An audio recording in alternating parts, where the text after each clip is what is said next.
Olá, boa noite, seja bem-vindo a mais um encontro nosso no 7 a 7, nesta última semana refletindo sobre o breve catecismo de Westminster, nos detendo na oração do Senhor, na oração dominical, conhecida também como oração do Pai Nosso, a oração que o Senhor nos ensinou, que nos apresenta estruturalmente 6 petições.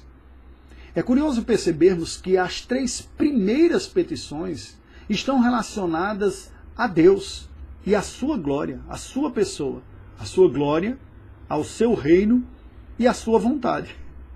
Mostram claramente que a oração diz respeito a uma outra pessoa acima de nós mesmos. Essa é uma perspectiva cristã, que é diferente de religiões que nem mesmo têm um Deus pessoal, mas têm prática de oração. E a oração se reveste no sentido meditativo, contemplativo, como um alto exercício de promoção, ou uma promoção de si mesmo. É completamente diferente.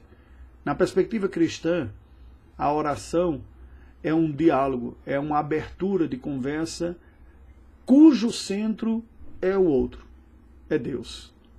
É um diálogo, são 2 pessoas envolvidas, nós conversamos com Deus pela oração, Ele conversa conosco pela palavra. E veja que essas coisas estão interligadas.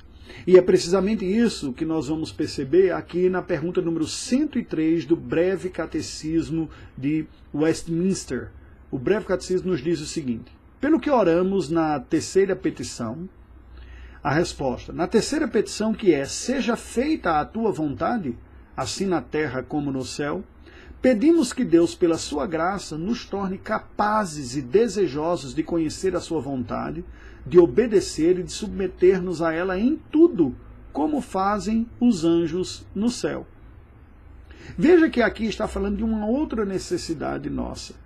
Isso me faz lembrar uma certa ocasião que alguém falou: você já leu a Bíblia? Eu fiz sim. Ele dizia: por que vocês leem tanto a Bíblia, vocês cristãos? E ficam lendo. Vocês já não conhecem o conteúdo?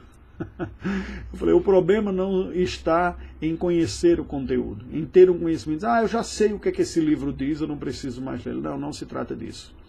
O relacionamento que nós temos da Bíblia é como uma palavra de Deus, como ela é a palavra de Deus para a nossa vida. Devido ao efeito do pecado em nós, nós temos forças dentro de nós que nos levam no sentido oposto à vontade do Senhor. A minha cabeça facilmente, minha memória facilmente me trai, e eu me esqueço daquilo que eu já aprendi, daquilo que eu já sei. Não por uma questão cognitiva, embora essa também tenha sido afetada, mas por uma questão moral. Nós lemos a Bíblia e a estudamos diariamente porque precisamos ser relembrados dos pontos mais importantes e prioritários.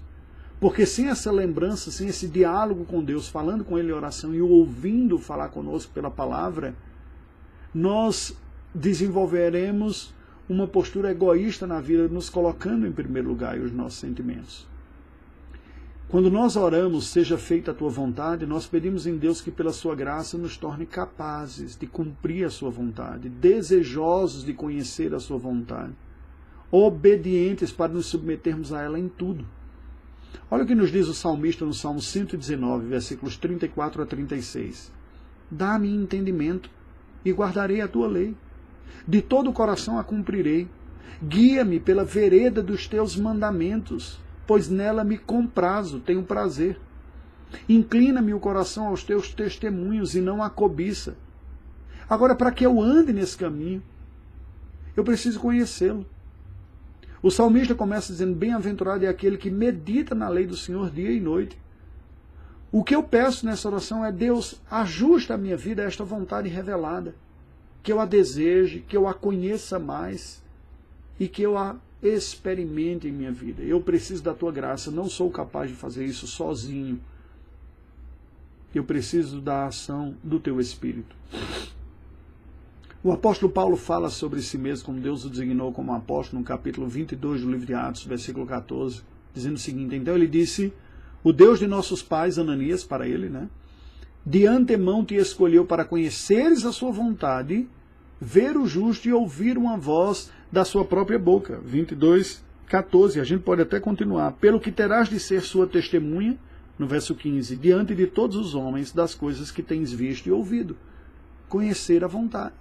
Aquilo que ele experimentou do próprio Cristo também comunicar aos outros, que os homens conheçam. Portanto, é uma petição em favor da expansão da pregação da palavra do Senhor, que está diretamente relacionada à expansão do seu reino, e que está também relacionada à glorificação do Senhor, porque como é que Deus será glorificado? Vimos logo no início, a segunda questão, pela regra que Ele nos deu, que é a sua palavra. E o nosso desejo, a nossa petição é que nós sejamos prontos, desejosos para cumprir em tudo, como os anjos nos ensinam. Não há rebelião entre os anjos eleitos, preservados em graça. Diferente de nós, que ainda há muita rebelião. E por isso que nós precisamos diariamente sermos renovados pela instrução e buscarmos a Deus em oração para que esta graça da obediência seja experimentada. O Salmo 103, versículos 20 a 22, nos dizem o seguinte: Bendizei ao Senhor todos os seus anjos, valorosos em poder, que executais as suas ordens e lhe obedeceis a palavra. Bendizei ao Senhor todos os seus exércitos, vós, ministros seus, que fazeis a sua vontade. Bendizei ao Senhor, vós, todas as suas obras, em todos os lugares do seu domínio. Bendize, ó minha alma, ao Senhor. Quando dizemos, seja feita a tua vontade, assim na terra como no céu, nós estamos pedindo pela obediência à vontade revelada de Deus, por parte dos homens, assim como ela é feita pelos anjos.